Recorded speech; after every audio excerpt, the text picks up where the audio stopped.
الحمدللہ وکفا والصلاة والسلام علی سید الانبیاء والمرسلین، اما بعد فاعوذ باللہ من الشیطان الرجیم، بسم اللہ الرحمن الرحیم۔ ان اللہ وملائکتہ یصلون علی النبی یا ایہا الذین آمنوا صلوا علیہ وسلموا تسلیما۔ الصلاۃ والسلام علیک یا رسول اللہ وعلی آلک واصحابک یا حبیب اللہ۔ حضرات ذی وقار، نہایت معزز مہمانان گرامی، حضرت پیر الطاف محمود ہاشمی سجادہ نشین آستانہ عالیہ سیدہ شریف،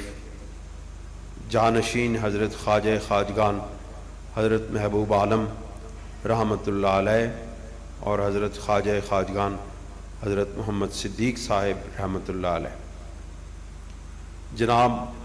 اس محفل پاک کی زینت ڈاکٹر محمد ہمایوں عباس شمس صاحب، جناب حافظ محمد شکیل صاحب اور دیگر حضرات، یہ آستانہ عالیہ چورہ شریف کی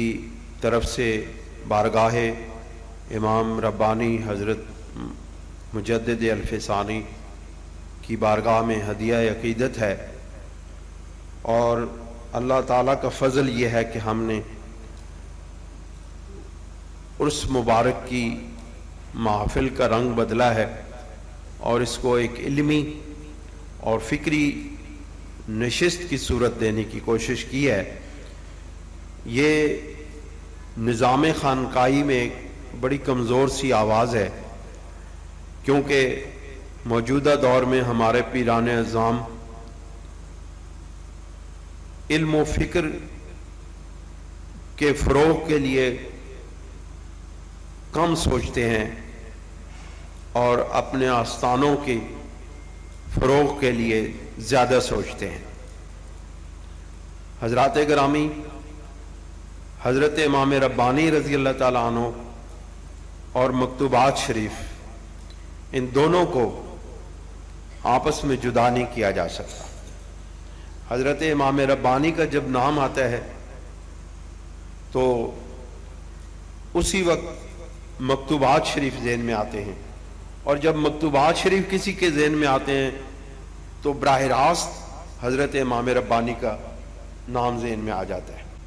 دوستوں اور بزرگوں، بہت سارے لوگوں کے ذہن میں یہ بات ہے کہ حضرت امام ربانی رضی اللہ تعالیٰ عنہ، یعنی کچھ محققین کی نگاہ میں، اہل علم کی نگاہ میں نہیں، کچھ منفی سوچنے والے لوگ بھی ہوتے ہیں، ان کا نقطہ نظر یہ ہے کہ حضرت امام ربانی رضی اللہ تعالیٰ عنہ کے مکتوبات شریف نے انقلاب اسلامی میں کوئی اہم کردار ادا نہیں کیا، بلکہ اکبر کے دور کے اندر ہی امرائے سلطنت نے اور دربار میں اثر و رسوخ رکھنے والے حضرات نے دربار کی فضا کو تبدیل کر دیا تھا اور غیر شرعی امور شریعت کے سانچے میں ڈھل گئے تھے۔ دوستوں اور بزرگوں، یہ قطعی طور پر خلاف حقیقت بات ہے۔ حضرت امام ربانی رضی اللہ تعالیٰ عنہ کے مکتوبات شریف نے وہ کردار ادا کیا ہے کہ پوری تاریخ اسلامی اس کی مثال پیش کرنے سے قاصر ہے۔ اللہ تعالیٰ کے یہ برگزیدہ بندے جنہوں نے اسلام کی تعلیمات کو بچانے کے لیے، قائم کرنے کے لیے حکمت عملی کے ساتھ کام کیا، اور حضرت امام ربانی رضی اللہ تعالیٰ عنہ کے مکتوبات شریف کی اثر اندازی کس طرح ہوئی، میں آج چند مکتوبات شریف کی روشنی میں نہایت مختصر وقت میں آپ کے سامنے یہ عرض کرنے کی کوشش کروں گا کہ حضرت امام ربانی رضی اللہ تعالیٰ عنہ کے مکتوبات شریف اتنے پر اثر ہیں کہ کوئی شخص بھی اگر کھلے ذہن کے ساتھ اور عقیدت اور محبت کے ساتھ ان کا مطالعہ کرے تو وہ کبھی بھی بے فیض نہیں رہ سکتا ہے۔ توجہات مجدد الفسانی اس کے حصے میں ضرور آتی ہیں۔ حضرت امام ربانی رضی اللہ تعالیٰ عنہ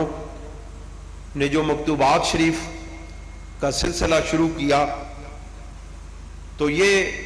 ہزاروں سال پہلے، صدیوں پہلے سفارتی تعلقات میں استعمال ہونے والا ذریعہ تھا۔ قرآن مجید میں اس کی بڑی مشہور مثال ہے۔ حضرت سلیمان علیہ السلام نے ملکہ بلقیس کو خط لکھا۔ قرآن مجید میں اس کا ذکر ہے کہ اذهب بکتابی ھذا، حضرت سلیمان علیہ السلام نے ہدہد کو کہا کہ یہ